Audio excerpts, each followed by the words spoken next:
नमस्कार दर्शकों साथियों, मैं हूँ शशि शर्मा। आप देख रहे हैं दबंग खबरें। दोस्तों, आज हम आपको एक ऐसी मूर्ति, गणपति जी की मूर्ति के दर्शन कराने जा रहे हैं जिसको 25 मुखी कह सकते हैं। आपने पंचमुखी का नाम तो सुना होगा, लेकिन आज हमने पहली बार 25 मुखी गणपति जी का देखा है। और मेरे पीछे देख रहे हैं मूर्ति जो है 25 मुखी बनाई गई है। और इसके मूर्ति कलाकार जो हैं भाईंदर पूर्व के हैं। और यहाँ पे उनका बोर्ड लगाया गया है, विद्याधर पुएर जी, जिन्हें मामा कहा जाता है। बड़ी सुंदर मूर्ति बनाई है पूरे महाराष्ट्र में। ये पहली मूर्ति है, 25 मुखी मूर्ति इसे कहा जाता है। और हमने भी पहली बार ऐसी मूर्ति देखी है। जिस तरीके से सुंदर मूर्ति बनाई गई है और बड़ी दूर दूर से लोग यहाँ दर्शन करने आ रहे हैं।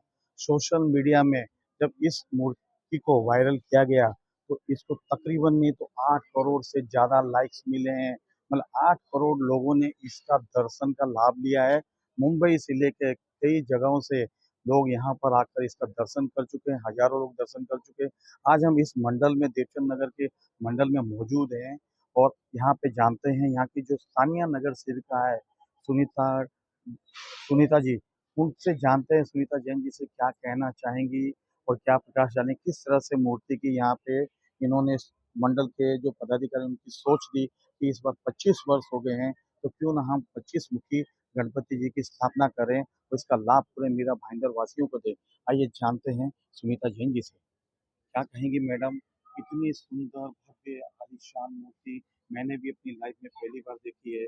और क्या कहेंगे इतनी सुंदर मूर्ति के लिए और उस कलाकार के लिए जिस कलाकार ने इस मूर्ति की संरचना की धन्यवाद। आपके चैनल के माध्यम से मैं सभी इन बच्चों को, देवचंद नगर के बच्चों को बहुत ही अनुमोदना करती हूँ कि उन्होंने 25 साल, इस बार 25 साल हुए उन लोगों ने 25 मुखी गणपति जी की स्थापना की है और इतनी सुंदर है। और यहाँ के कई, महाराष्ट्र में मेरे ख्याल से फर्स्ट होगी। महाराष्ट्र में ऐसी एक भी मूर्ति नहीं है, इसलिए मैं बच्चों को बहुत बहुत धन्यवाद देती हूँ। और यहाँ के कई लोग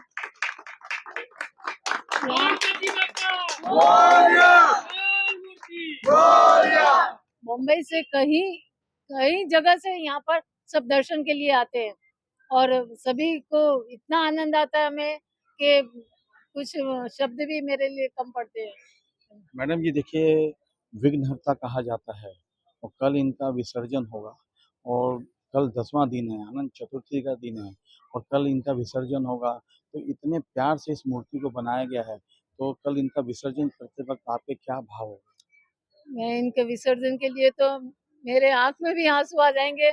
मैं इनको विसर्जन भी नहीं करना चाहती और शब्द मेरे लिए भी कम पड़ते हैं क्योंकि इनका ये इतनी खूबसूरत मूर्ति, जैसे कि अभी हमारे सब बात करेंगे ऐसे, ऐसा लगता है कि हम यहाँ से हटने की भी इच्छा नहीं होती है।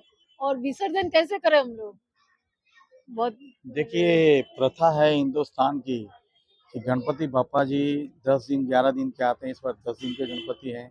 और प्रथा है कि जब लाई जाती है तो उसका विसर्जन करना जरूरी रहता है। हमारे साथ कुछ महिला भी हैं, उनसे भी जानते हैं कि क्या कहेंगे मैडम इस सुंदर मूर्ति के लिए। बस यही कहना चाहूँगी कि बहुत सुंदर, अद्भुत मूर्ति है। बस विसर्जन करना एक नियम है, उससे बहुत बुरा लग रहा है कि विसर्जन करना पड़ेगा। बाकी ऐसा लगता है कि ये हमेशा के लिए यहीं स्थापित हो जाए और हम हमेशा आके इस तरह से दर्शन करते जाए, तो मन को बड़ा सुकून मिलेगा। देखिए, मुझे लगता है इस मूर्ति का रूप देखकर इस मूर्ति की स्थापना कहीं न कहीं किसी भी महाराष्ट्र के कोने में ज़रूर होगी और वो खुशखबरी भी जल्द मिलेगी। मंडल के कुछ पदाधिकारी, महिलाएँ भी उनसे क्या कहेंगी मैडम आप? बहुत अच्छी मूर्ति है। पहली बार हमको इतना आनंद आ रहा है मूर्ति देख के कि कुछ शब्द नहीं है किसी के पास कहने के लिए इस मूर्ति के लिए। मतलब हमारा मन नहीं हो रहा है ना विसर्जन होए कल, ऐसा इच्छा नहीं हो रही किसी की विसर्जन क्या करने की। कहेंगी आप? कोई विसर्जन करने की इच्छा नहीं हो रही है। क्या कहेंगी आप बेटा? विसर्जन करने की तो इच्छा नहीं, आगे से आशा है कि पापा चले जाएंगे, हम लोग कैसे रहेंगे। हमने ये देवचंद नगर मंडल 1.5 दिन से चालू किया था। 1.5 से 3, 3 से 5, 5 से 7 और आज 11 साल हो चुका है। 25 साल पूरा हो चुका है इसको। और हम आज हर साल, ये 5 साल से हम लोग ये 11 दिन का भगवान जी का जो है हर बार ला रहे हैं। लेकिन इस बार जो ये मूर्ति है ये इतनी लोकप्रिय हो चुकी है कि इसको कहाँ कहाँ से लोग दर्शन करने के लिए आते हैं, बरोबर। और इसके लिए हम हमारे पूरे मंडल का और सब लोगों का बहुत आभारी है। देखिए किस तरह से हर किसी के मन में यही इच्छा है कि मूर्ति को हम विसर्जित नहीं करेंगे, लेकिन प्रथा है, उसके आगे सभी लाचार हैं, आंखों में आंसू है। हमारे साथ डॉक्टर रमेश जी के सपुत्र जी हैं। डॉक्टर रमेश जी वो शख्सियत हैं जो इस देवचंद नगर में बहुत पुराने हैं। मतलब कोई ऐसा यहाँ व्यक्ति नहीं होगा जो बचपन से लेके अभी जिसकी उम्र 50 वर्ष के ऊपर नहीं होगी जो उन्हें नहीं जानता और उनके हाथों से उसका इलाज नहीं होगा। उनसे जानते क्या कहेंगे आप? क्या कहेंगे जी विपिन जी? गणपति बप्पा मौर्य। मूर्ति के बारे में क्या कहेंगे? मूर्ति तो आपने देख चुके हो, 25 साल से यहाँ पे गणपति जी को हम स्थापित कर रहे हैं और 25 साल की इस बार 25 मुखी गणपति जी स्थापित की है। देखिए विपिन जी, आप युवा पीढ़ी हैं और अभी आने वाला समय भी चुनाव का है। मैं धार्मिक इसमें नहीं कहना चाहता हूँ, लेकिन युवा के नाते आप युवाओं को क्या सीख देंगे इस मूर्ति से? क्या सीख देंगे इस मूर्ति से युवाओं को? बस एक तरह से सब साथ में जुड़े रहे और युवा पीढ़ी आगे बढ़े। सर आप कुछ कहना चाहेंगे? सर ऐसा है कि इतनी सक्सेस हम 25 साल को हमको एकदम धूमधाम से बनाना था। हमने घर घर जाके बोला कि हमें आपका सपोर्ट लगेगा ताकि हम बड़े से बड़ा कार्यक्रम आयोजित कर पाए। हमने कल ही भंडारा रखा गया था हमारे यहाँ पर। हम सोच रहे थे इस भंडारे को हम सक्सेस कैसे करेंगे, हमें कार्यकर्ता की ज़रूरत पड़ेगी। तो हमें इस एरिया से इतना सपोर्ट मिला कि हमारे पास कल 150 से अधिक कार्यकर्ताओं ने हेल्प की, तभी जा करके हम 2500 से अधिक गणेश भक्तों को हमने लाभ लेने का अवसर दिया है कल भंडारा के लिए। क्या कहेंगे सोशल मीडिया में जिस तरह से इस मूर्ति के फॉलोअर करोड़ों में हो गए? देखो ये तो बहुत ही अनएक्सपेक्टेड था। बापा की कृपा ऐसी हमारे पे बरसी है कि हमें ऑल ओवर इंस्टाग्राम और सारे दूसरे सोशल मीडिया एप्स पे हमें लोगों को जवाब देते देते थक गए कि किसी को जवाब दे किसको ना जवाब दे। लोकेशन पूछ रहे हैं, कुछ लाइक कर रहे हैं, तो ये कुछ 7 से 8 करोड़ आसपास व्यूज आए हैं, लाइक आए हैं इस पे। और लोग को मतलब भाईंदर में दूसरे मंडलों से पूछ रहे हैं, हमारे दोस्त मित्र से पूछ रहे हैं कि 25 मुखी वाली मूर्ति कहाँ आई है। तो हमें फिर फोन किया जाता है कि इस गणेश भक्त का पूरा फैमिली आया हुआ है, प्लीज इन्हें आकर के यहाँ से रास्ता गाइड कीजिए। तो हम लेने भी गए रातों को भक्तों को, मतलब ईस्ट में गए हैं और यहाँ से समझो कि मैक्सिस तक गए और वहां से लेकर के आए कि प्लीज यहाँ पर आए दर्शन करने के लिए, क्योंकि उनको एड्रेस नहीं मिल रहा था। हर वर्ष मूर्ति के जो स्वरूप होते हैं अलग अलग होते हैं। हमारा यही कॉन्सेप्ट है कि हम हर साल अलग रूप लाते हैं।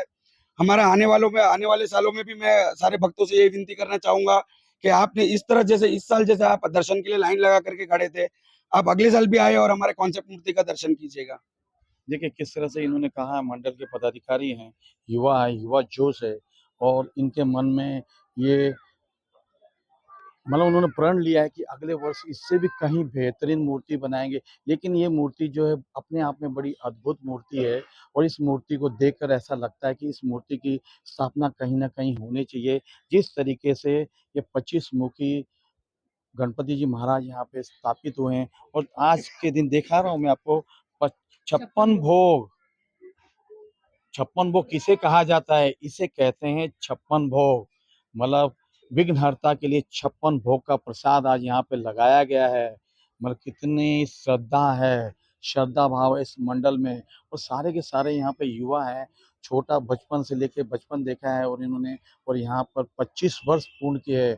हम इस मूर्ति को देख के यही कहना चाहते हैं, मीरा भाईंदर वासियों की सुख और समृद्धि की उम्मीद लगाते हैं। भगवान से कहते हैं कि मीरा भाईंदर के सभी वासी जो हैं उनके घरों में सुख समृद्धि आए और निरोगी रहे और इस तरह की मूर्तियां मीरा भाईंदर में स्थापित होनी चाहिए, अलग अलग स्वरूप होने चाहिए ताकि दूर दूर से लोग मीरा भाईंदर में दर्शन करने आए, ताकि मीरा भाईंदर का नाम भी रोशन हो।